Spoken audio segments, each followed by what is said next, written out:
Good morning friends, welcome back to my channel Organic Gardening Mantra. Friends, it is very tricky to grow plants in ceramic containers.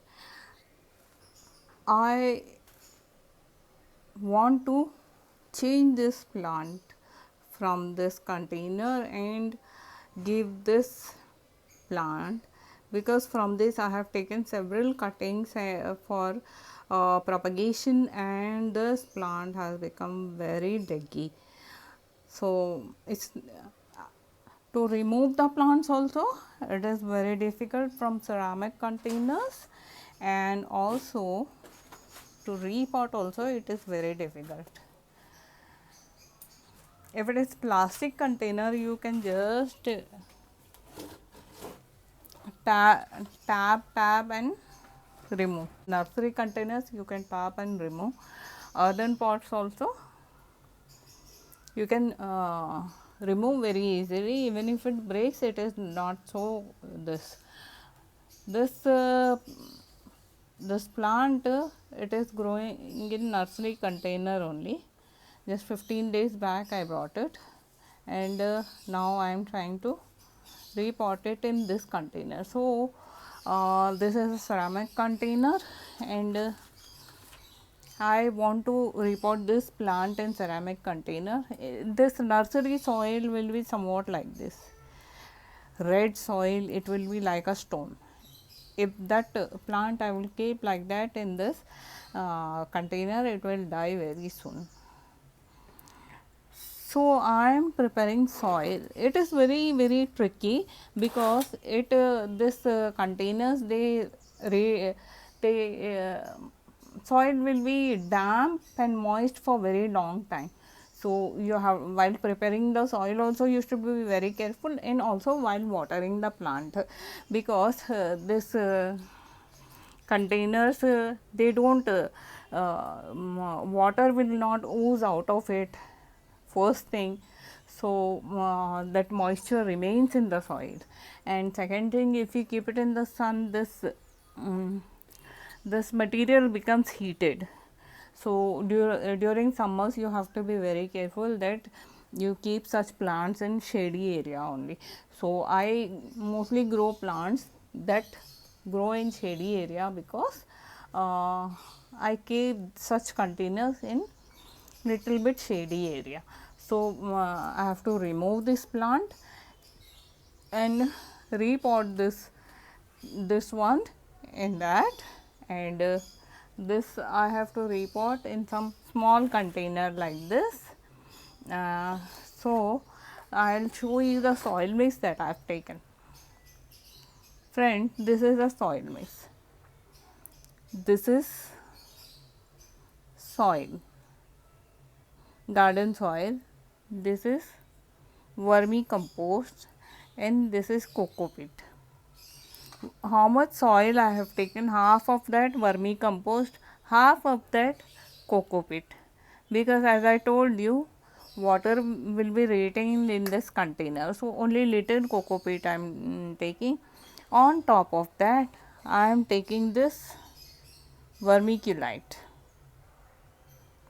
and this is perlite. Friends, this is little Epsom salt.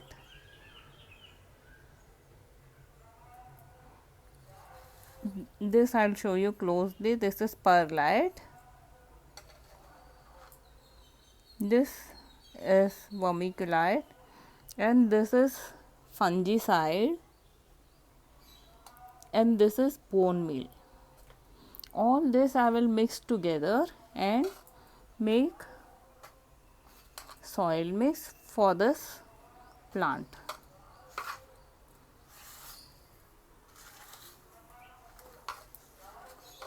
I will use some of the older soil also, and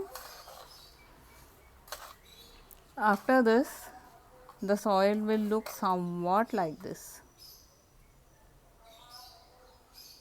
See, it is so porous, and whatever little gravel also is there, no, I will not remove, because it will help in draining of the water. So now this soil is ready, I will repot the plant and show you, friends, otherwise the video will be very lengthy and boring also. Okay friends, stay connected, don't stop watching. I will give some very useful important tips after repotting this.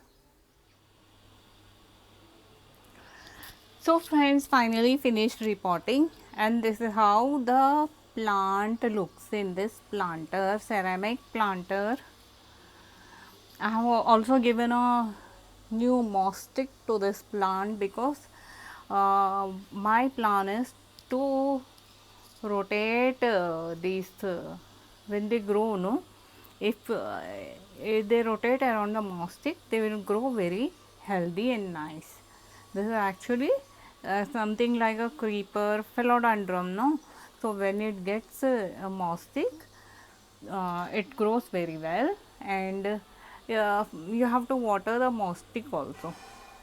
And this plant also I have repotted. This is pink illusion syngonium. It has outgrown its nursery pot. All these plants I got 15-20 days back, and they were just lying in the nursery pot. So I have used the same soil mix, and while watering also I will give little magnesium Epsom salt in the water. This Epsom salt helps the plant to absorb the shock. What happens when we are repotting, this plants they go into shock. So Epsom salt helps these plants to absorb that shock. So whenever you are repotting the plant, do give Epsom salt in the water when you are watering the plant. And let me show you, this is the other one that I had.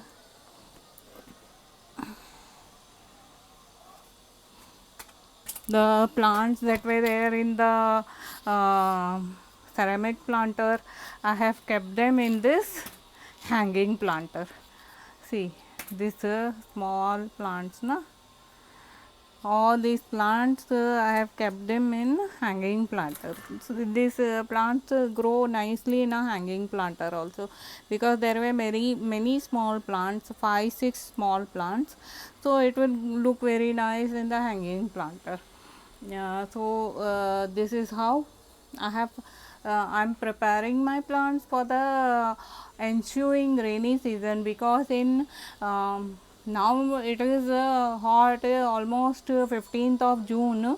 In another 1 week it starts raining heavily here, and after it rains we can't do all this work. So better we prepare all our plants like this, and repot our plants and keep our plants ready for the rainy season, because once the plants are ready for the rainy season, they will really grow very nicely.